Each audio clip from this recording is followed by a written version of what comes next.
Road में हम लोगों ने सोचा था कि यहाँ पर बाई करें इस पोजीशन में। ठीक है, ये एक रिटेस्ट था, इस ट्रेंड का रिटेस्ट हो रहा था। लेकिन उसी वक्त एग्जैक्ट जब एमसीएक्स का चार्ट हम लोगों ने एंट्री भी की थी यहाँ पर, ठीक है ना, लेकिन एमसीएक्स के चार्ट पर प्रॉब्लम ये हो रहा था कि यहाँ पर देखो ये गैप था यहाँ पर, प्लस प्राइस एक्शन भी एकदम ठीक नहीं था। यहाँ पर ऐसा कुछ ट्रेडिंग नहीं हुई है जो इसको सपोर्ट करे तो। और वो देखो यहाँ से ही ऊपर गया है एक्चुअल में, इसके बेसिस पे ऊपर गया है, तो यहाँ पर सपोर्ट तो था ही। लेकिन हम लोगों को यहाँ पर कंफ्यूजन हो रहा था कि ये नीचे ना आ जाए, इसलिए हम लोगों ने इसको छोड़ दिया था।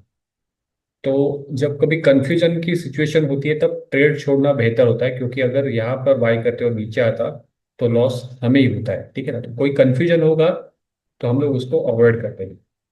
अभी ट्रेड प्लान क्या है? अभी का जो प्राइस एक्शन अगर हम देखें तो आप देखो, आपको ये एक ट्रेंड नजर आ रहा है यहाँ से, तो हमें ये ट्रेंड तो नजर आ रहा है। तो अब क्या हो रहा है, ये रिट्रेसमेंट हो रहा है। ये जो कंप्लीट है वो रिट्रेसमेंट है। तो इसको हम क्या करेंगे, इस ट्रेड में अगर एंट्री करनी है तो हम लोगों को अभी एंट्री करनी पड़ेगी, क्योंकि ये जो पैटर्न बन रहा है ये कंसोलिडेशन पैटर्न बन रहा है, ट्रेंड का कंटिन्यूएशन पैटर्न बन रहा है। तो आप अगर हम यहाँ से देखें तो एक पॉइंट कंप्लीट हुआ है, सेकेंड, थर्ड, फोर्थ रनिंग है, और ये फिफ्थ है। ठीक है, ये फिफ्थ पॉइंट जब कंप्लीट होगा तो एक शार्प मूव ऊपर की तरफ आएगा। तो शार्प मूव कब कहाँ पर आ सकता है, तो हमारे जो रेजिस्टेंस पॉइंट है उसको हम मार्क करेंगे, ये। तो अभी ट्रेड का प्लान क्या होगा कि ये ट्रेड हमें मिस नहीं करना है। ठीक है, तो ये ट्रेड अगर मिस नहीं करना है तो हमें एक स्ट्रेटजी यूज करनी पड़ेगी, जिसे हम लोग इसके पहले यूज करते थे। अब हम लोग यहाँ पर क्या करेंगे कि कल मार्केट जब ओपन होगा 50% पोजीशन यहाँ पर ऐड करेंगे, क्योंकि हमें पता नहीं कि ये डी कंप्लीट होके प्राइस यहाँ से ऊपर जाएगी या प्राइस नीचे आके ऊपर जाएगी। तो दोनों सिचुएशन हो सकती है, और बहुत, अगर आप देखो तो ये रिटेस्ट हो चुका है, तो शायद ये ट्रेड ऊपर भी चले जाए और थोड़ा करेक्शन भी हो जाए। तो ऐसी सिचुएशन में पोजीशन को डिवाइड डिवाइड करना पड़ेगा। अगर यहाँ से भी चले गया तो भी प्रॉफिट में रहेंगे, और अगर यहाँ से नीचे आ गया तो यहाँ पर हम लोग पोजीशन ऐड करेंगे। तो यहाँ पर 50% कल हम बाई करेंगे, मार्केट ओपनिंग होते ही 50% नीचे आया तो बाई करेंगे। टारगेट इसके पहले नहीं होगा, इसके पहले एग्जिट नहीं होगा। ये बहुत कम, बोलते हैं ना, कम मूव, मतलब कम टारगेट है। ये मूव बड़ा है लेकिन कम टारगेट है as per this price action. ये एक्चुअली यहाँ तक जाना चाहिए, लेकिन हम लोग यहाँ पर बेच देंगे इस रेजिस्टेंस पर, फिर ट्रेल करेंगे, जो लो बनेगा वो यहाँ पर, और फिर लास्ट यहाँ तक जाएगा।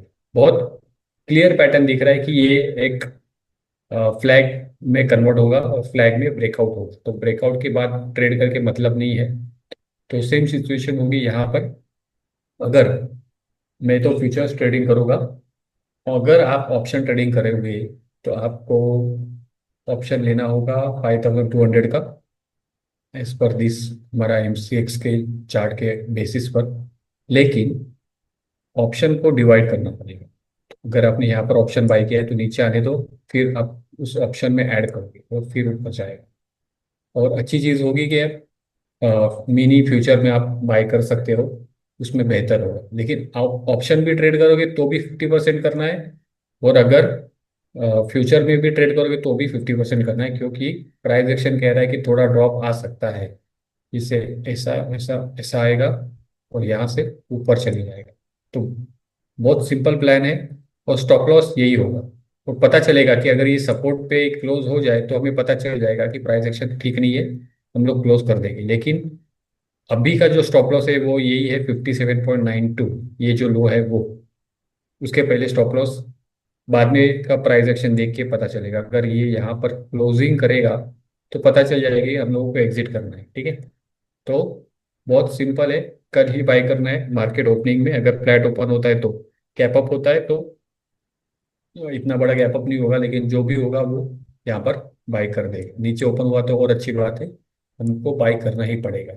M6 में थोड़ा सा गड़बड़ है, लेकिन वो एडजस्ट हो जाएगा। वो नीचे भी आएगा तो उसको ऊपर जाना है, तो शायद वो यहाँ तक चले जाएगा। तो अगर यहाँ पर बाय करोगे और छोड़ दोगे तो लॉस में जाओगे, और वो फिर रिकवर होगा तो ऑप्शन उतना ही रहेगा, तो फिर कुछ मतलब नहीं है। ऑप्शन को डिवाइड करना पड़ेगा।